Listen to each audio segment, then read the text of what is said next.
What's up, Nurtles? This week we are going to listen to music from a bunch of new Nurtles that I've never heard before, and I think that's so cool because you usually have genres of music that are completely unknown to me, and I get to learn a lot. If you're not a Nurtle and you'd like to become one so that I can learn from your music and share it in videos like these, you can become one by joining our Discord using the invite link in the description down below. Let's do some Hornbill. Bob from Hornbill has been one of the coolest musicians I've gotten to know through my advocating for other small math rock and Midwest emo bands. They're an incredible guitarist, lyricist, and producer. I think you do a lot of the production work on your stuff, right, Bob? You should let me know. I've heard the song Pathetic many times. The record that this is off of is insane. It's on Spotify. I think a lot of the tracks are still under 1,000 plays, which is foolishness because it is terrific.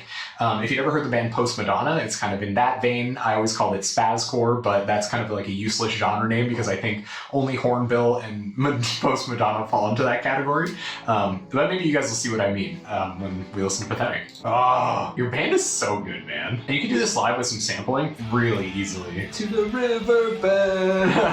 So I know this is the guitar playthrough and you've got the vocals turned down so that you can hear the guitars more easily, but like, man, I love the way you sing and kind of like weave your vocals together. Also, nice hat collection and Dillinger escape plan flag. Hell yeah. It makes sense why you'd want stuff that's so chaotic if you're a huge Dillinger fan. And it also makes sense that your guitar has like 7 strings on it. That's how you get that real heavy stuff. Love it. This part gets stuck in my head all the time, man. And I don't know if it's the harmonics that does it. I think it's the vocals. I think like the repetition in your lyrics in this part, the fading again, I think it cements itself in my head so well. The wham cam!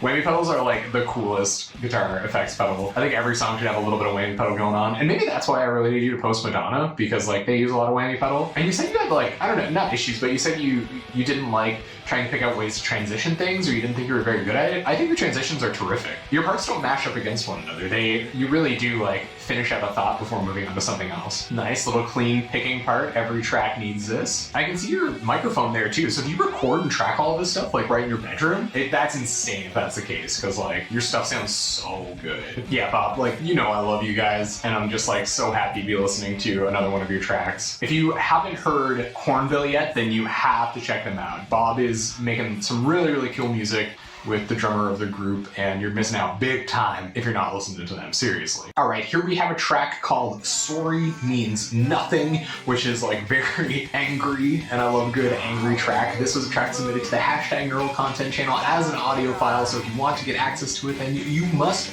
join. This is by an artist named Marley, and this is their first submission. And Marley, I am so glad to have you. Welcome. I can't wait to hear what your unique style sounds like. Everybody has such a different sound that hearing somebody new is just, it's the best. Oh man, yeah. It's like hardcore emo or something. There's that era where Joyce Manor was like the coolest thing, and Joyce Manor's still sick. And it's like hard pan. It's panned like mostly left for some reason. And it's like you're playing in such a way that it's like you're trying to make it out that, oh, I'm not a good musician or something like that, but the dissonance is really well timed, so you must know what you're doing to some degree. And I love that kind of trickery. And when things meet up right where they're supposed to, very neat. Even if it's only for a couple seconds, it's like, oh, that's what you're getting up to. Do you program the percussion afterwards? Because it sounds like there's a lot of improvisation going on, but maybe even that is like a little short-sighted on my part. Maybe this is a lot better thought out than I could even know. Oh, wow, Marley, that was really interesting. That's the kind of thing that I could listen to a few times before even noticing which parts are my favorite, and I feel like it's almost wasteful to talk over it the way that I am. I do this every time I do these reaction videos, and I really want to kind of like explore and listen to this stuff more. So please keep posting your music in our Discord channel. I would love to hear so much more of it. Here's a really quick unlisted riff from Jacob's Musical Corner, username Pactar in the Discord. Not sure what this slightly out of focus thing is that we're looking at. But yeah, they posted this in the Nurtle content channel, which you can only get access to if you're a member of our Discord. Excited to hear what this is. The other stuff that I've heard from them is kind of like surf rocky, so maybe this will be a different dimension. Maybe not surf rock, but definitely like jovial and fun. I can get into that. That was fun. Okay, Blue Orphan is diversifying. Now they've not only done like fully symphonic synth songs and like soundtrack worthy video game stuff, now they're gonna do a full-on guitar cover of a Persona tune, and I know Persona has like crazy jazzy stuff. I'm not familiar with Heartbreak necessarily, but I know that this is gonna be pretty wild, and I know the Blue Orphan's gonna nail it, because they always do. So let's check this cover out. Oh yeah, I knew. Groovy Jazzy, right? And they got a wah pedal going off screen somewhere. Working like a master though. Of course. Yeah, this is really groovy, man. Is there an actual guitar part in this song? Like with a wah pedal? title that you chose to cover. You're so clean. Like, how do you do this so well? I cannot wait for your next record, by the way. Whenever you want to drop something on Bandcamp in the same vein as your last release, just like, let's do it, man. And if you haven't checked out the Blue Orphan on Bandcamp, then you must, because you're seriously missing out if you haven't. Yeah, man, really groovy. How long did it take you to transcribe this? I find transcribing this stuff very difficult because it is so different than what I'm used to playing musically. I know you like soundtrack video games and you play a lot of stuff that would be at home in a video game soundtrack, but for stuff like this, does it still take you a long time kind of getting into the headspace of composers that don't necessarily make pop music or rock music? That's always the hardest part for me, or choosing which instrument I should be emulating. I've done some more kind of anime covers myself, and it's just so hard for me to find myself at home in these kind of compositions. You're nailing it though. It sounds really, really good. Are you just gonna keep going over the fade out? Yeah. Wish I could see that whammy pedal going, or that wah-wah pedal going, you know. Next we've got Pactar with some music that they shared exclusively to the #Nurtle content channel. This is Pactar's first submission in this format, and I am so grateful that you're sharing these early demos and new ideas with us. It is so amazing that you've come to our community. So welcome, Pactar. I know that you've got a YouTube channel that you're always working on, and I hope my reaction to this in some way helps you forward that YouTube channel, but at the very least, you've got a fan in me, and I'll be listening to your stuff whenever you submit it. So thank you very much. Yeah, cool. So it's almost like a Twin Peaks style, like surf rock type thing going on. I can dig that. That's really interesting. I love Twin Peaks. The way that people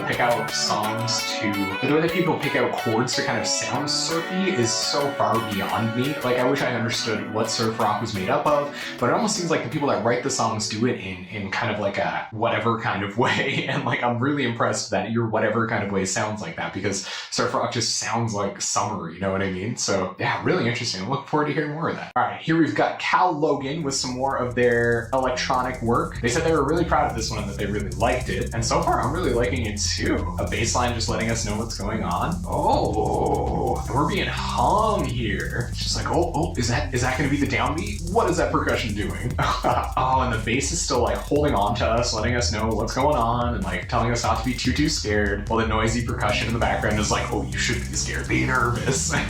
Okay, we're gonna move into another section where the percussion gets even crazier. Oh, it's like you've washed a lot of it out, but there is like a cohesive drum beat happening in the background, like a kind of thing. Oh yeah, and it's becoming more apparent now that you've like dropped out the bass and some of the noise. Oh, and we're gonna go into a C section where it's like, whoa, let's get spacey and atmospheric, which is not what you'd expect. It's like slightly more major. I guess there's just more harmonic context now. Oh, this is so cool. It's turned from like noisy to washy too for some reason. I think maybe as things have gotten happier overall, now that the environment is different, the noise is more like fog than it is noise. It's a little bit pinker. What is this? It's like a chirping, or it's like, I don't know. I know it sounds crazy, but it's almost like there's a cartoon monkey having a full-on conversation with me. Oh, we're gonna do some spastic keyboards? Okay. Hello, spastic keyboards. How are you today? Oh man, this is nuts. But it's so exciting because you still got a cohesive rhythm happening, even though everything is like getting destroyed and washed out. So it's like every time you introduce a new sound in this like super chaotic part, right at the end of the song, it adds more context and makes it more exciting. Wow. Yeah, that was really terrific, Lugosi. Thank you so much, or Cal Logan. Again, you can only get these things that I'm watching. I'm using VLC Media Player to watch them. You can only get these songs if you are in our Discord and keeping up with these amazing new musicians posting these ideas they have in the #Nurtle content channel. So make sure you join and share your own work there. This is so fun for me. I love hearing you guys grow as musicians. Thank you so much for watching the whole video. Don't forget, you can become a Nurtle and get your music shared on these videos by clicking on the Discord invite link in the description down below. I would love to hear and share your music. If you want to watch any of the submissions that were made on YouTube, you can do so by finding the Nurtle content playlist, also in the description down below. However, keep in mind that some things are submitted directly to the #Nurtle content channel in our Discord, and that's the only place where you can get them. I really hope to see you there. It is my mission to make sure that everyone who has art to share gets that art seen or heard. Thanks again for watching, and I can't wait to talk to you again soon.